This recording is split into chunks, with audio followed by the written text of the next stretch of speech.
Hello, and welcome back to Cannabis Marketing Live. We're really excited that you're here. Today we have guest Lilli Canna. Did I get that even close? Close. Close. Please pronounce it for me for like the 50th time. Canna. Canna, that's right. Has an umlaut and everything. It's fancy. Ooh, fancy with the umlauts. Very exciting. I always threatened I was going to put an accent on my last name because of the double E, but it just, people can't get it without the accent, so why start? It's confusing enough as it is.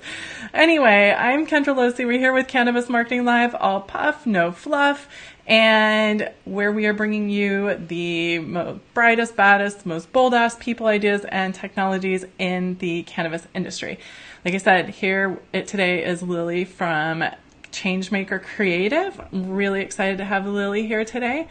And let me bring her onto the screen. There she is.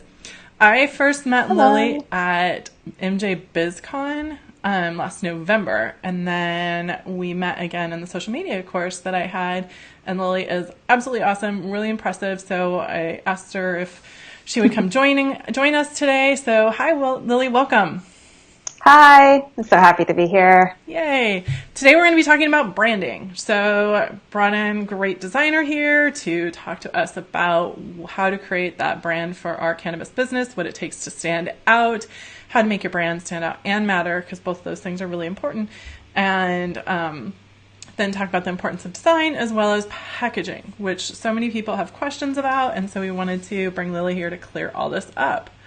I have had way too much caffeine today. Took a little walk around the park early this morning to try and do Comic-Con people spotting, because here in San Diego it's Comic-Con and it's always like almost the migration of the whales, right? Like they're here, it's so exciting. How's your day been so far? It's the sign of you see your first ogre. Exactly. It's fun. And then there was a box of puppies in the park, so who can go wrong with a little box of puppies? Oh. They were 6 weeks old, little puppy pugs. Very exciting. So that was today. How about you? How was your day so far? My day so far has been great. It's a beautiful day here in Northern California. It's not too hot today, so I'm happy. Yay. Lilli and I were talking a little bit actually before we went live about the new draft regulations that came out here in California. And I realized that not everyone here is from, heavy sigh, more regulations to learn. That's awesome. So I wanted to have Lilli tell us a little bit about that as far as it goes with packaging and like the time frame. Mm-hmm. What have you found? What changed when we look at the new requirements for packaging? Yeah, this is really like my pet peeve. I could talk about this for a whole day. But so the current regulations that are currently the active ones dropped on July 1st. Mm-hmm. And those ones said that you need to have child-resistant packaging and had all kinds of requirements for labeling. And then 2 weeks later, they drop the permanent draft regulations that will be like the final ones at the end of the year, that say, no more child-resistant packaging. We were just kidding. So basically, I know a lot of people who spent tens of thousands. So much money And time and energy to design their child-resistant packaging, only to be told, like, never mind. Just sorry. Kidding. Oh my gosh, people Oopsies. spent so much money. Yeah. And it's been so hard for like some of the smaller companies and the smaller brands to put that much money into this packaging. Oh my gosh. The only thing I can say is that I have been horrified by how much extra waste goes into the packaging to make it non-recyclable and not earth-friendly for And whether the exit packaging will be less or more waste depends on who you ask. But I honestly think it's going to be less. I think in the long run, right? Yeah. Maybe. Bring your own bag. Bring your own bag. Bags that are made out of bioplastic that you can compost. That stuff like that is bound to happen. Exactly. Hopefully. Little seeds in the pack. Just kidding. Right. That would be so nice. Hemp paper. Exactly. Hemp paper packaging. Mm-hmm. With seeds. That'd be awesome. So that'd be lovely. Let's talk a little bit about Changemaker Creative. I love that name. I love what it means. So can you tell us a little bit how you got started? Sure. So I've had my own business for over a decade now. And I was just working on with like my name. I didn't really have a fancy the branding person didn't have branding of her own. So this year I decided that I should finally like brand myself, come up with an actual name for the business and not just be Lilli, the designer. So that's really where it came from. My previous clients from my previous life before cannabis are mostly in the nonprofit, social justice, environmental world. So I wanted a name that could combine those clients with the cannabis clients. And I didn't feel like I needed to be like the cannabis designer as a name, but I wanted it to speak to both sides. No, I think that's really smart. I manage 2 brands right now. One is like higher education and financial services, and the other is all cannabis. And trying to manage both separately is extremely challenging. So there's definitely benefits from a branding perspective to having one. And then do you focus on like socially conscious, work with socially conscious companies? How does that? Pretty much, yeah. So most of my clients are either nonprofits or female-owned businesses and or sustainable products. So it's really both self-selecting. They find me and I find them, and those are really the ones that I find happiness in. That's fantastic. I think there's definitely a power, especially in having a purpose-driven business, and the fact that you've been able to put that even in your name and in your branding is so important and really helps you stand out. How do you help other clients stand out? Well, it's really that's a really big broad question, Kendra. Yeah. Way to start with the easy one.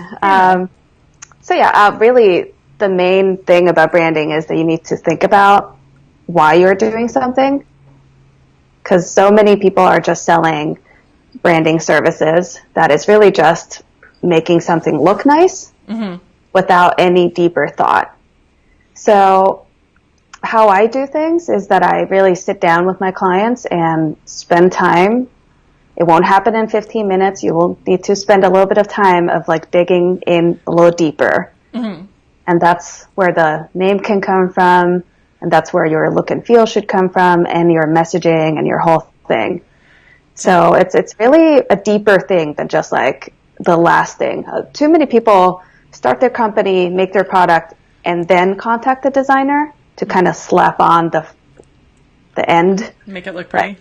Make it look pretty, like the frosting on the cake. Great. But really, you want to contact the designer in the beginning to like make sure it's also beautiful on the inside. Exactly. It's a good way to describe it, especially when it comes to packaging. When you think about, I was thinking about it the other day, like how much almost like perfume, right? Like those products that are more experience and that work on the senses, because really it's such a luxury.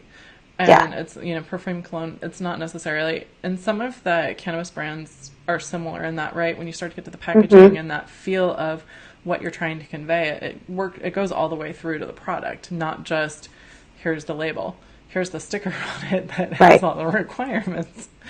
It's just so key. What tips do you have for cannabis companies that are looking to get started with their branding or even their name selection? Yes. So if you're only starting out, start with your branding, because that will then guide everything else you do. So you don't necessarily need a website to start with, but you do need a good name and a good logo. What you don't want to do is just come up with something by yourself and then go to 99 Designs and have somebody make you a logo for $20. I think that you can get started with that, because then you're going to have to redo everything in 6 months when you realize that you can't trademark that logo. Yeah, that's really important. Or find a website or social media handles or even anywhere near close to it. Yeah. That's amazing.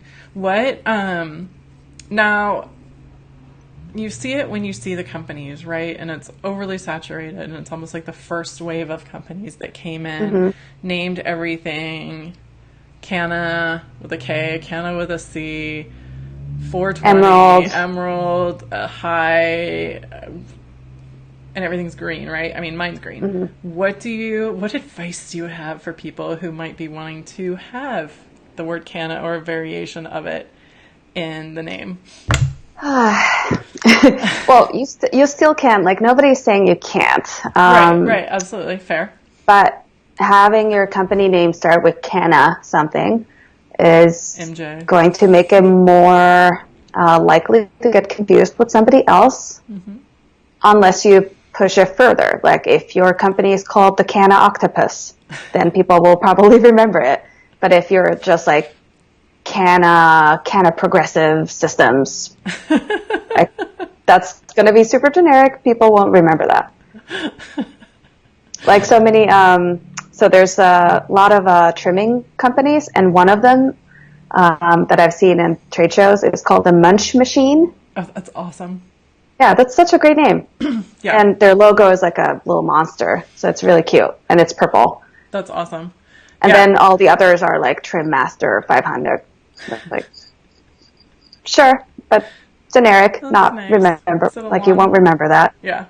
And there's Canna brands that stand out, and I'm not saying that's a bad thing, but it was just especially walking through the conference, like the exhibit floor at MJ BizCon, where there's hundreds and hundreds of of people with their event booths and stuff, and then to see how many of them were green, how many of them it's hard. It makes it harder to stand out, I think. But if you can go against the grain a little bit, to your point, like the Munchmaster with their green logo, that's awesome, and it still fits in the industry just as well. Talk to us about, how do you help work with brands, or what tips do you have for brands that want to incorporate like a social purpose? This is kind of a trick question. It's not a trick question. I just didn't ask you about it before, so sorry. What types of tips do you have for brands that want to incorporate purpose or some of that social consciousness into their story or into their brand overall? Yeah, this is really one of my passion areas, so thank you for asking. My company is a triple bottom line company. I donate both my time and money to causes, so at least 1%. Nice. It's really more than that, but I do have the 1% for the planet logo on my materials. Nice. So that's one way. I think cannabis companies, especially because this industry was built on people who went to jail, and a lot of them were people of color. So if there's a way that we, white people, can give back to the community that built this, because like, I only showed up late in the game, so I wasn't here when it was still illegal. So I feel like it's my responsibility to give back and help other people if I can. That is so important, especially coming into late to the game. There's definitely a feeling of not paying my dues in that regard. So yeah, being able to find ways to give back to the community is really, really important, and I'm glad you mentioned that. What do you, talk a little bit about branding and what people need to pay attention to get started, especially with the why. And there's really absolutely the importance of understanding those core values and what you stand for and how you differentiate as an organization. So how do you have any tips for brands to help them get to that point of being different, or being able to get to that point of standing out? If we start with the naming part, I do have a formula for naming your company. Is that your first street you lived on in your dog's name? A little bit more advanced than that, but basically it's just about like dig a little deeper. For example, my company name, the first name that I came up with, that I was like loving, and look, I was like, this is it, until I like mulled on it a little bit more, was Power to the Pedal, which it's a little cutesy. Well, also you'd have to see it, because otherwise I would think biking. Yeah. So that's exactly what happened. I said it out loud to somebody, and they were like, that sounds like a bike advocacy. I'm like, okay, fair enough. Thank you. Because that's often what happens. You come up with your first idea that you love, and then you're really stuck on that one. Yeah. So just there's a saying like kill your darlings. So you have to kill the first one that you love. Sadly. Like push it aside, dig deeper, and then if you still love it at the end of the exercise, then we can reconsider. Yeah. But usually the first idea is cliche and generic and not the one you want to go with. Never the best one. It's really not. You might want it to be. Then on the design side for the cannabis industry, like you do not have to have a leaf on your logo. So that's where I usually start. It doesn't have to be green. And if you can, like, sneak it in, and if you feel like it has to be there, like if your name, I don't know, like I don't think it has to be there. Think of Good Ship. Their logo is a blimp, and the name is Good Ship. Yeah, I don't think. And I think on the bottom it says like cannabis edible, but like you don't. I don't think it's necessary either. Yeah, no.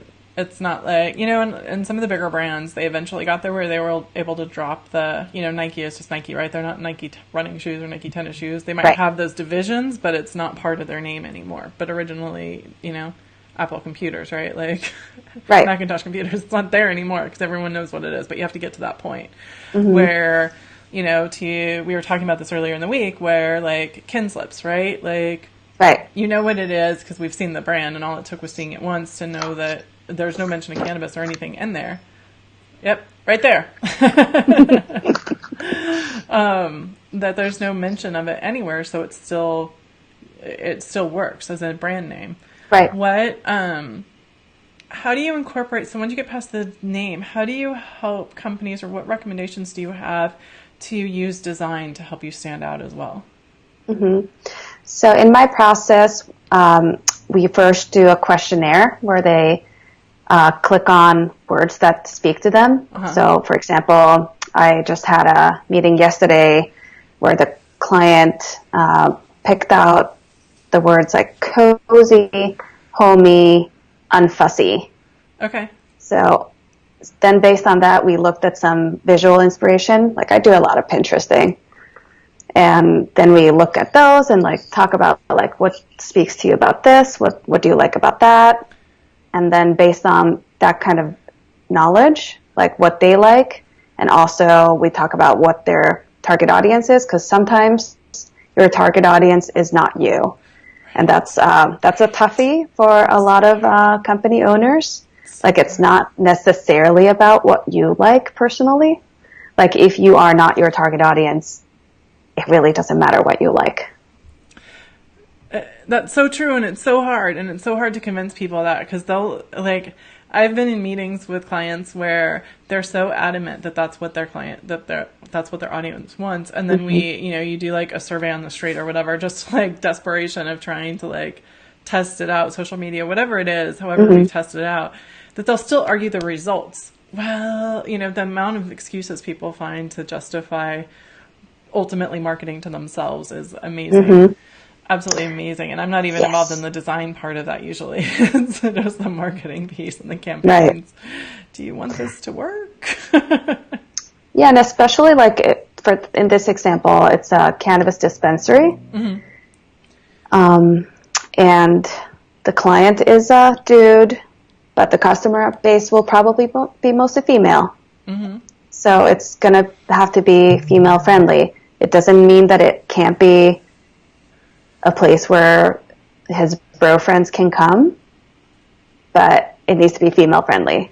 Right. That's his target audience. Absolutely. It was actually really interesting. I think I mentioned this on the last episode. There was at Startup San Diego, Outco, which is a vertically integrated dispensary here in San Diego, and they have several lines of brands. One, they've done a great job of distinguishing their different brands, but two, they work with Ricky Williams, the former football player, and his design is very much about health and wellness, and the design has like flowers on it. It's very delicate. Oh, interesting. So now they have this former football player who understands that women are the primary people buying health and wellness products for their family, and so they're actually targeting the females who don't always know who he is. So it's a weird case of like almost missing your target audience and the name association that could go with that, but at the same time the brand's very upscale and beautiful packaging. and great products, but it's like a weird dichotomy of who they're actually like. They could just leverage that to the sports bros. Yeah, I honestly probably would have tried to do like a sports supplement kind of look and feel. Yeah, if he's famous. I don't know who that is. Famous I don't player do sports. Who was actually kicked out because of marijuana use. Aw. So it's an interesting story. He spoke at a Canna event here last year before. And so it was really interesting to hear his story. But anyway, the branding was definitely not to himself, right? I think it also sounds like it might be a little like pinkified, like. Well, I think... Was it like too female? No, not at all. So it's like brown packaging with and I'll have to pull it up, but the letters on it. And then it's very much like what I always think it looked like flowers a little bit, I think are the different types of like Chinese herbs and things that are in there. Oh, okay. It's like a combination of cannabis and other healing herbs. Anyway, enough about that Ricky Williams line commercial. Right. But it's interesting. It's fascinating. Yeah, I think that it's really interesting to see the brands and see how people are standing out and what they're doing. And how different companies use design to do that. Are there any that you can think of that stand out that either you've worked on, that like you feel really like nailed that story and that brand of who they're trying to be and who their targeting audience is? Yeah, for example, one of my clients, Quim Rock, they make a weed-infused personal lubricant. Oh. And their client base is like kind of twofold. So they have like the millennial sex-positive girl, kind of the cool, like artsy girl. But then like their main business actually comes from older women who are going through menopause. Oh, interesting. But the design... So we shift the design a little bit like friendlier, right. So that's kind of less like edgy? Obnoxiously hip. Gotcha. So you got rid of the beard, you got rid of the mustache, and you got rid of the cold brew. Got rid of the beanie. Exactly. Yeah, so because like that's really baby boomer and slightly younger women going through menopause are the ones who have money right now. Right. Like they have disposable income more than like the young 20-something. Absolutely. The other really interesting thing that I've seen when companies use research like that, right, is that they take the average age. Well, our average age is 47 or 42 or whatever. But really, you have two sets of audiences and not really that middle range. You have the 50 plus and you have the 25-year-olds or whatever. So when you combine those together, you're actually missing your target audience.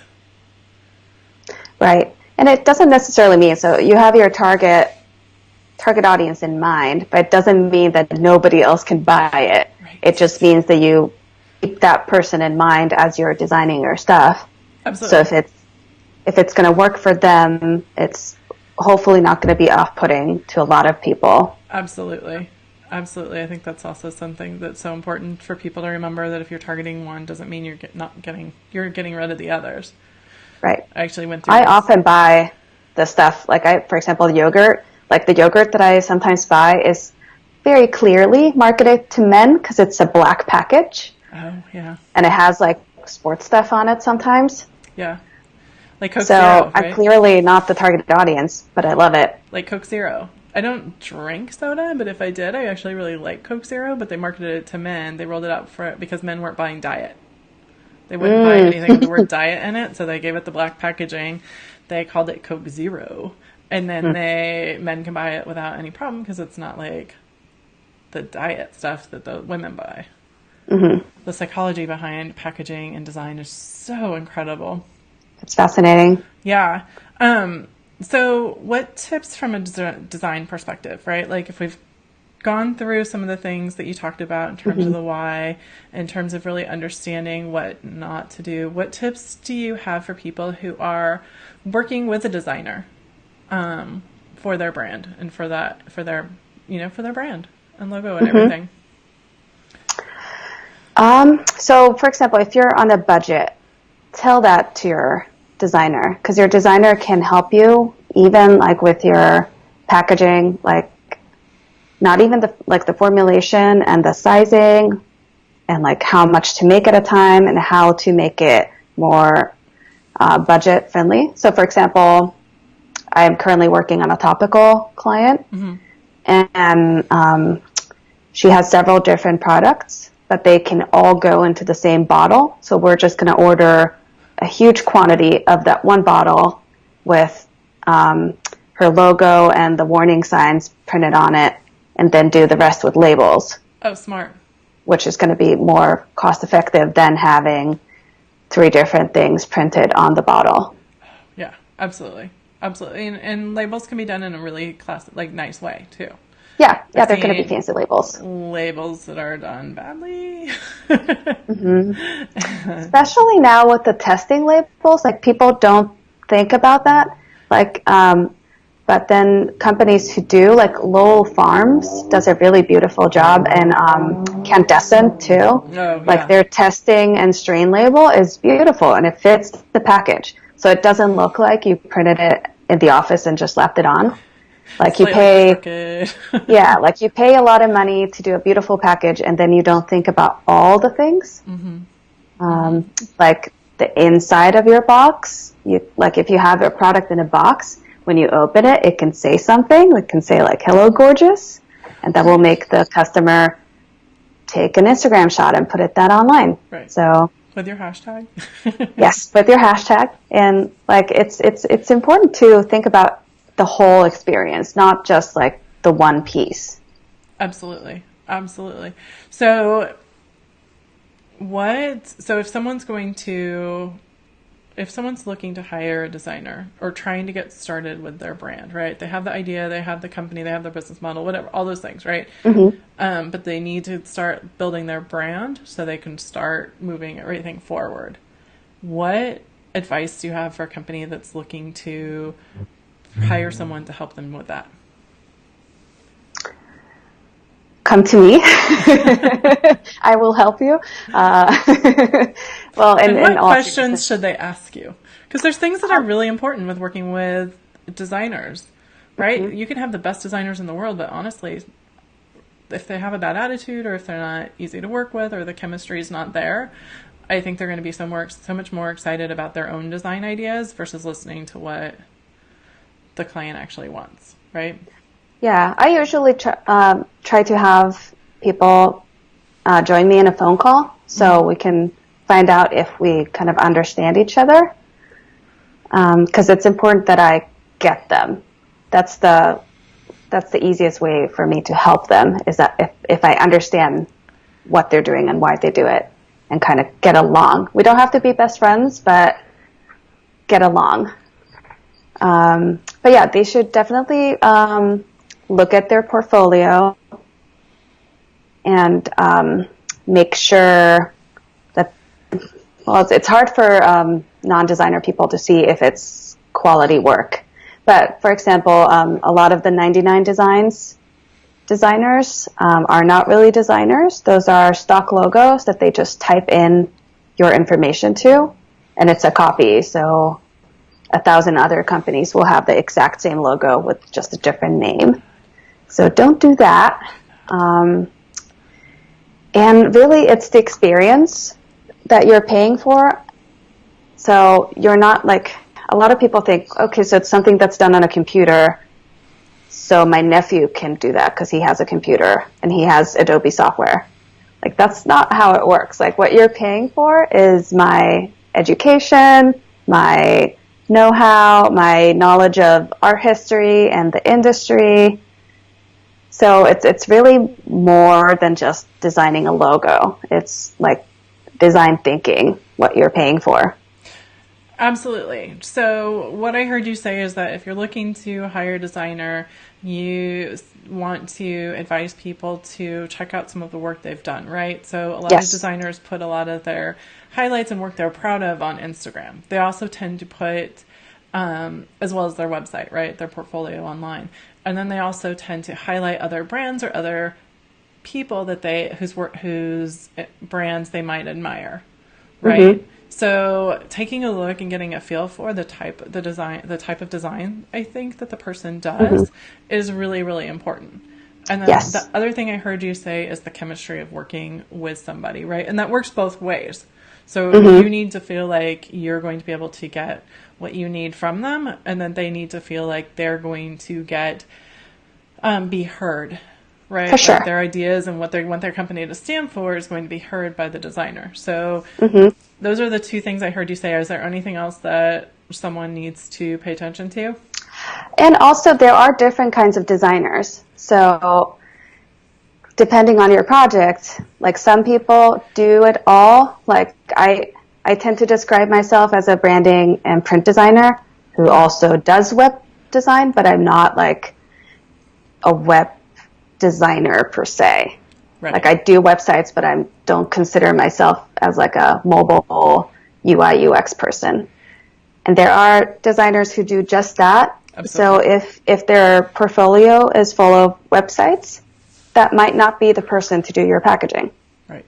And I've actually seen that a lot as well across many industries, is that when you start to get to niche things like packaging, it's a different way of thinking about stuff. And I'm not saying someone can't do it, but you're definitely, like, you do have those people that lead with mobile, right? Right. And so just be careful about, to your point, the expertise that they have. Right. Especially with packaging, because it's its own beast. It can be a very expensive mistake if your designer doesn't know what they're doing. Like if they put design on the glue strip, then you have to redo the whole thing.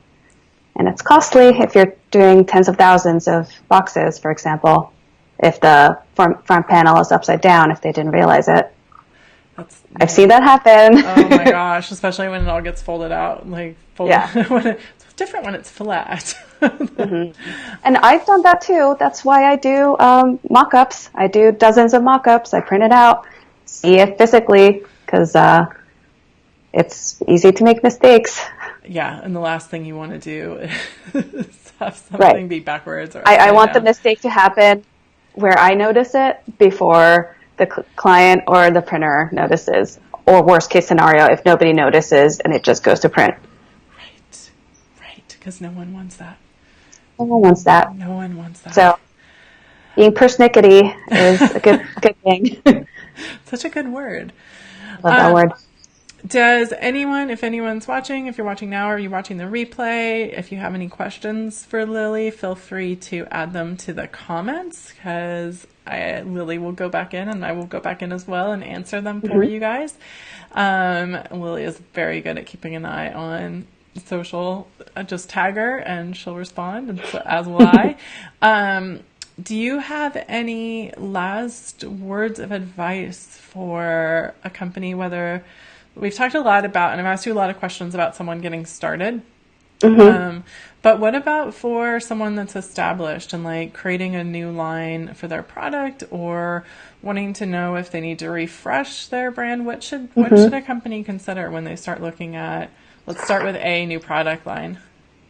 Yeah, a new product line. It can be as easy as just looking at your current stuff and creating it off of that, or you can take that as an opportunity to tweak your messaging, and like maybe this new product line targets a different target audience.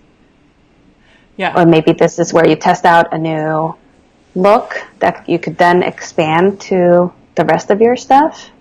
So I have a question for you. When I think there's two schools of thought here. When someone launches a new product line, I've seen companies that keep kind of the same framework of design for like the base elements of the design, whether it's the colors, whether it's some sort of template, font, what have you. Or there's the ones that say just do it completely different because it's a different product and it doesn't matter. Do you have any advice or thoughts on that? I think it should. Yeah, I do feel like if it's a product that belongs together, then it should look like it belongs together. If it's a completely new version of your product, say you have a vape pen and you want to do, your current vape pen is targeted to like the young skateboarding dude, and then you want to do a microdosing one, you might then want to target that visually and the naming and everything to like an older female, right? Perhaps. Yeah. It really depends. There's no like, this is how you do it every time, because it always depends on what the product is, who it's by. For example, we heard about Treatwell. So they are rebranding. So they're renaming and rebranding. They have to. And I was actually, yeah, they have to. I was so sad. I was actually just texting someone about that last night because I love that product. And I was and I use it daily. And I was so very, very, very upset for so many reasons. Right. Not just my personal use of the product, but so many reasons that happened. But on top of it, every morning, now I don't want to use it. Right. Yes. And it was really cute packaging too. Like I liked her branding. I liked the branding. I liked the product. Someone was asking me what I recommend, and I was like, I don't know. That was. I don't really. Yeah. I don't have a similar. Like, there's a lot of top tinctures, but I haven't found one that I like as much. There was, and I actually talked to them at an event in LA. Fiddler's Green was one that I have. I don't use it the same way. But that was the other one that has been recommended to me, and so I have that, and I've tried it, and it's good. But I just love the balance of the oils and the tonics and the tinctures. I mean, so at least they're not going away completely. But a rebrand is super smart. Yes. Well, they don't have any other option. No, they don't. They don't. I was on their website last night. You can't even click to the products. Yeah. So the website doesn't. But the way they did their products was really smart. So they had each line color coded, and then they didn't have any fancy names for the products because it was more of a medicinal approach. Right. So you just had the healing ones and 20-to-1 wellness. And the pet one. So color coding your products is really smart. Have your main color, and then each of your products has a color. So that makes it easy. That's how yogurt and milk and everything else that's in stores does it. Right. So why not do it here? And don't do too cutesy of a product name. Like if your company has a name, then your product doesn't need to have a fancy name. Or if it does, for example, I have a tincture that's called Rock and Roll, which it's descriptive, it tells you what it's going to do. Yeah. So it doesn't have to be the daytime uplifting one. Right. But it needs to be descriptive. Well, and it can't be very, with the new regulations that I saw, can't tell you what it's going to do because that might be medically. Well, you can't say that it will treat something, but you can say what kind of effects you may experience. Right. Yeah, tricky. Although I will say that I love going into breweries because there's 5,000 here in San Diego, but all the names of the beers. Oh yeah. So I did not know this. I was talking to one of the brew masters, bartenders, whatever you want to call them, and he was saying that they have to register the names. There's a central database of names of beer to make sure there's no breweries that have the same name. But they are so creative and fun to I can't drink beer, and I often want to just because the name is so much fun, right? That one says coffee. I want to try it, Yeah, and that's probably why they've had to be creative is because they can't have the same name. Right. And we should, in the cannabis industry, we should really look to the wine and the beer and the spirits industry and see what they're doing, because ours should be kind of marketed the same way. Agree. And that's where, you want to keep your name simple, but at the same time, it's fine to have fun with it, too, as long as that fits in your overall brand and feel, right? If your core values is fun and entertaining, and part of what you're trying to do is put that out there, then, yeah, absolutely, have fun with it. Right. And go have your crazy... Yeah, some of the labels are crazy. I know. It's fun, for sure. Do you have any last words to people? I'm going to put Lilli's contact information here at the bottom. So yeah, I'm currently running a special on branding, which is so I'm playfully calling it the I know everybody's hurting because the regulations suck special deal. That just rolls right off the tongue. I know, huh? Well, you're the marketing person more than me. So the regulation sucks. So I want to help you. So I'm halving all of my prices for my branding packages. So the starting package instead of $5,000 is now $2,500. Did you guys hear that? Which includes, $2,500 for a logo and a brand guide. Which is amazing. Stuff that you need to get started. Amazing. Absolutely amazing. Usually I hear $5,000 is like the starting price for a lot of that. Yeah, that's stuff. usually like normal. Yeah. So $25,000, professional, custom designed, only for you, not a copy of anybody else's logo. Take advantage of it. You can find Lilli. I'm pointing at it like a... her Instagram and email are below. And I think you just heard that deal. It's half off. It's the Survive the Regulations package. Sorry, it was the Survive the Regulations because they suck package. Yeah. I know you're hurting. Let me help you package. Oh, that's so nice of you. Awesome. I could talk to Lilli all day long about design and branding and cannabis brands, but we will not do that because everyone needs to go eventually.